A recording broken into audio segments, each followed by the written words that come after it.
Do you guys remember that part of the Bejeweled music video where Taylor holds a clock that says EXILE ends in 3, 2, and naturally we thought the number 3 was a reference to Speak Now being the next re-release, but as it turns out she was announcing the end of her EXILE from touring, since obviously the last 2 years it's been really difficult for artists to do live performances. And the fact that the countdown was starting from 3 was actually a reference to the tour beginning in March. And do you remember how there were so many Easter eggs for each one of her albums? Well, clearly she was hinting at the theme of the tour, which is The Eras, a tour in which she will explore a journey through all of her discography. And if at any point you feel like you're enjoying this video, please consider hitting the subscribe button so we can hang out again. So the tour is gonna kick off on March 18th, and as of right now, we only have US-based tour dates. In the US, she's gonna be touring with Paramore, Haim, Phoebe Bridgers, Bia Baboudi, I don't know how to say that, sorry, Girl in Red, Muna, Gayle, Gracie Abrams, and Owen. A lot of fans were disappointed to see that Paramore is only joining for the opening night of the tour, but something really cool that some people noticed is that the icons representing each opening act matches a different Taylor era. So here's what's speculated. The leaf next to Paramore represents Evermore, the heart is for Lover, the ghost is for Reputation, the red guitar obviously for Red, the diamond for 1989, the green music note for the debut album, the purple moon for Speak Now, the white piano for Folklore, and finally the yellow star for Fearless. And since every show has 2 opening acts, people were speculating that maybe she would be performing songs from Midnights plus 2 other albums depending on who the opening acts were. So for example, the first show would be Speak Now, Evermore, and Midnights. But pretty much everyone is hoping that that's not the case. Sure, it would make people want to go to more shows so they can hear more songs, but I don't think that would justify it. I really don't think that's what she's gonna do. Not to mention, Taylor is a storyteller, so I think she's gonna take advantage of this tour to make some sort of like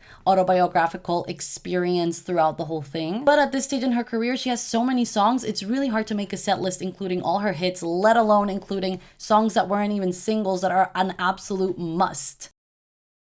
My personal theory is that she's going to have the same set list for every show, but there's going to be 2 rotating tracks. So similar to how on Reputation she would play like one older or like more unplayed song, or how she would have a guest artist come on stage and she would perform one of their songs. So I think that's what she's going to do, and maybe those 2 songs are going to be chosen from the given albums that have been assigned to each of the opening acts. This will also make sure each show has a degree of uniqueness. Ticket prices have been announced to be from $49 to $499, and VIP packages will retail from $199 to $899. Now let me just say, let's pray to the new gods that this is true, because as a Blink-182 fan that has seen the outrageous ticket prices due to Ticketmaster's new dynamic pricing system, seeing Taylor Swift for at most $899 is like winning the lottery. I mean, Blink-182 tickets were going for that much in some states. In case you don't know about the dynamic ticket pricing, basically it's the worst. It's kind of how Uber changes their pricing up and down depending on the demand. Ticketmaster has developed a similar concept. So when tickets are released and then everybody wants to get them at the same time because we want to secure our spot at the show, it drives the prices to ridiculous heights. I'm based in Europe, so the situation actually didn't get that out of control here. So I'm praying that that's going to be the same case for Taylor's tour, but also maybe she won't opt into the option of using the dynamic ticket pricing, because from what I read somewhere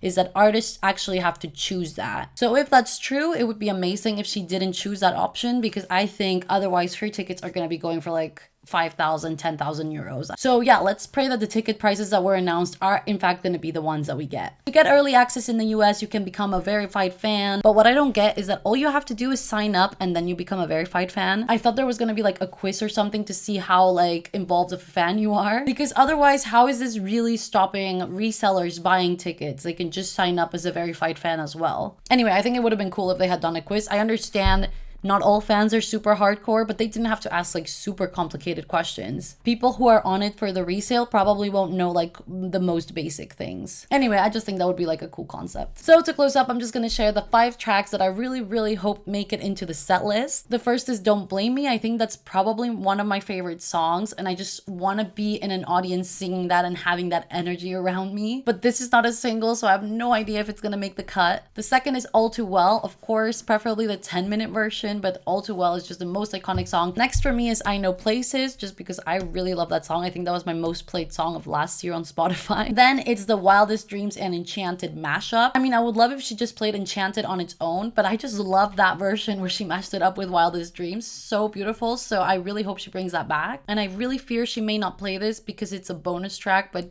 Please. Would've, could've, should've. This song is so good and I would just be so disappointed if it didn't make the cut. Of course, I would understand because as I said, there's too many songs and Taylor is probably not gonna perform more than 2 hours, maybe 2.5. What songs do you guys hope make the cut? Let me know in the comments. And for now, thank you for hanging out with me. If you'd like to hang out with me again, make sure to hit the subscribe button and I hope to see you in the next one.